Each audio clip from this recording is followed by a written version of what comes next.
आपने कभी ना कभी रहस्यमय संगठन इल्यूमिनाटी के बारे में जरूर सुना होगा। अगर नहीं, तो आज हम इसी के बारे में बात करेंगे। इस वीडियो में आज हम ये जानेंगे कि रहस्यमय संगठन इल्यूमिनाटी है क्या और इसका सच क्या है।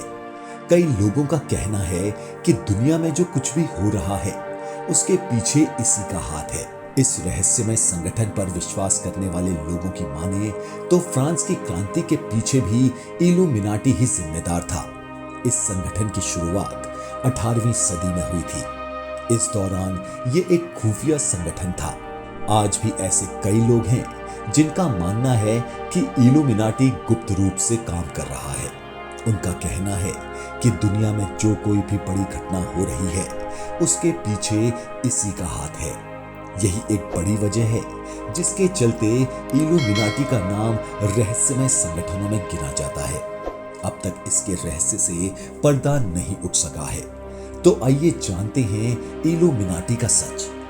हमारे चैनल पर आपका फिर से स्वागत है। दुनिया अब तक इस फैक्ट को नकारते आई है, लेकिन एंटरटेनमेंट इंडस्ट्री अब उस छिपे हुए ग्रुप पर रोशनी डालने की कोशिश कर रही है जिससे दुनिया की बड़ी आबादी अनजान है। वहीं दुनिया का एक बड़ा हिस्सा ऐसा भी है जो न सिर्फ इस ग्रुप से जुड़ा है बल्कि दुनिया पर राज करने को तैयार बैठा है। भारत और अन्य देशों की खुफिया एजेंसियों के लोगों को जानकारी होती है, लेकिन ग्रुप का ना कोई हेडक्वार्टर है, ना चीफ और ना ही कोई सदस्य। लेकिन इसके बावजूद ये ग्रुप देखते ही देखते पूरी दुनिया पर कब्जा करने की सोच लिए बैठा है। ये ग्रुप इतने रहस्यमय तरीके से काम करता है कि ये सरकार की पकड़ से भी बहुत दूर है। आइए समझते हैं कि आखिर ये सीक्रेट ग्रुप है क्या और इसकी शुरुआत कैसे हुई। नंबर 1, क्या है इल्यूमिनाटी ग्रुप? इल्यूमिनाटी ग्रुप 18वीं सदी में शुरू हुए ऐसे लोगों का समूह है जो भगवान को नहीं बल्कि शैतान को मानते हैं। ये लोग अलग सोच के हैं जो अपनी सीक्रेट गतिविधियों से नई दुनिया बसा रहे हैं और दुनिया के बड़े फैसलों पर प्रभाव डालने की कोशिश करते हैं। कहा तो ये भी जाता है कि कोरोना संक्रमण को दुनिया में फैलाने के लिए इसी ग्रुप के लोगों ने चीन के साथ मिलकर योजना बनाई थी। हालांकि ये सोसाइटी इतना सीक्रेटली काम करती है कि इसका सबूत मिल पाना लगभग असंभव है। नंबर 2, कैसे शुरू हुआ इल्यूमिनाटी ग्रुप? इल्यूमिनाटी की स्थापना 1 मई 1776 को बावेरिया में हुई थी, जो आज जर्मनी का हिस्सा है। वहां के एक जाने माने प्रोफेसर और दार्शनिक एडम विशप ने इसकी नींव रखी। एडम बचपन में ही अनाथ हो गए।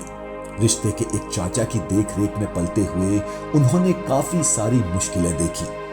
भेदभाव के बीच में पड़ते हुए एडम के मन में आ चुका था कि आगे चलकर वो एक समाज की शुरुआत करेगा। वो लॉ और प्रैक्टिकल फिलॉसफी के प्रोफेसर हुआ करते थे।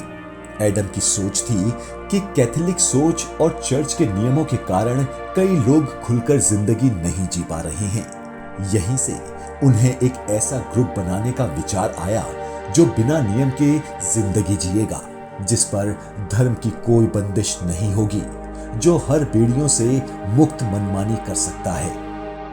नंबर 3, 1776 में हुई ये ग्रुप बनाने की पहली मीटिंग। एडम बिशप ने 1977 में एक सीक्रेट मीटिंग रखी। इस मीटिंग में यूनिवर्सिटी के 5 लोग शामिल हुए थे। वो लोग भी नियमों से परेशान थे। सबकी सोच मिली तो एक नए ग्रुप की शुरुआत हो गई। चंद सालों में ही करीब 3000 लोग इस ग्रुप से जुड़ चुके थे। नंबर 4, लोग जुड़े तो बन गए ग्रुप के सख्त नियम। बिशप धार्मिक नियमों के बिना जीने वाले लोगों का एक ग्रुप बनाना चाहते थे, लेकिन जैसे जैसे लोग जुड़ते गए तो नियम भी बनाए जाने लगे।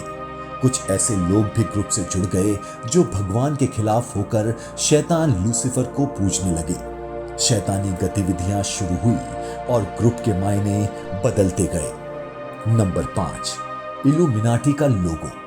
इस ग्रुप का ऑफिशियल कोई लोगो तो नहीं है, लेकिन ग्रुप के लोग एक आंख को अपना चिन्ह मानते हैं। आंख को इसलिए महत्व दिया जाता है क्योंकि आंख ही है जो दुनिया को देखती है। इस आंख को एक त्रिकोण में रखकर ग्रुप का लोगो बनाया गया। नंबर 6, समाज के लिए खतरा बनने लगा ये सीक्रेट ग्रुप। देखते ही देखते शैतान की पूजा करने वाला ये ग्रुप भगवान को पूजने वालों के खिलाफ होने लगा। धार्मिक लोगों के साथ इस ग्रुप से जुड़े लोग बुरा व्यवहार करने लगे। काला जादू आम बात हो गई। जहां शैतान को खुश करने के लिए हर हद पार की जाने लगी। खबरें आई कि शैतान को खुश करने के लिए ये लोग इंसानों की बलि देते थे। जहां कई देशों में एबॉर्शन गैर कानूनी था, वहां ये लोग एबॉर्शन कराते हुए इसे बढ़ावा देते थे। इस ग्रुप के लोगों के लिए आत्महत्या करना भी एक मामूली बात थी। नंबर 7, सरकार ने किया था ग्रुप से जुड़ने से सजाए मौत का ऐलान। जब इस ग्रुप के लोग आम जनता पर हावी होने लगे तो सरकार ने इनके खिलाफ सख्त कदम उठाने का फैसला किया। ऐलान हुआ कि इस ग्रुप से जुड़ने वाले हर शख्स को सजाए मौत दी जाएगी। लेकिन इल्यूमिनाटी नहीं रुका। ये पहले से भी ज्यादा रहस्यमय तरीके से अपना एजेंडा चलाते रहे। जब सरकार ने सख्त कदम उठाए तो इस ग्रुप से जुड़े लोगों के घरों में छापा मारा जाने लगा। इनके घरों से ट्रांसपेरेंट इंक बरामद की गई, जिससे ये सीक्रेटली एक दूसरे को संदेश भेजते हुए नेगेटिव गतिविधियां किया करते थे।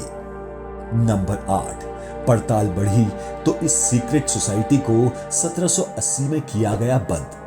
1780 में सरकार ने इस ग्रुप को समाज के लिए खतरा बताते हुए बंद कर दिया। इस ग्रुप की शुरुआत करने वाले एडम बिशप को यूनिवर्सिटी के प्रोफेसर पद से हटा दिया गया। एडम को शहर से निकाल दिया गया, जिससे वो दोबारा ये सोसाइटी ना बना सके। कुछ साल बाद एडम ने दूसरी यूनिवर्सिटी में नौकरी की और आम जिंदगी जीने लगे। लेकिन इस समय भी इल्यूमिनाटी समाज के लिए खतरे की तरह काम कर रहा था। नंबर 9, कई नामी हस्तियों पर इस ग्रुप से जुड़े होने का शक है। इल्यूमिनाटी ग्रुप से जुड़े लोग भले ही रहस्यमय जिंदगी जीते हैं, लेकिन ये समय समय पर कुछ चुनिंदा इशारों से इस ग्रुप से जुड़े होने का हिंट देते रहते हैं। अमेरिकी सिंगर कैटी पेरी पर भी इस ग्रुप से जुड़े होने के आरोप लगे हैं।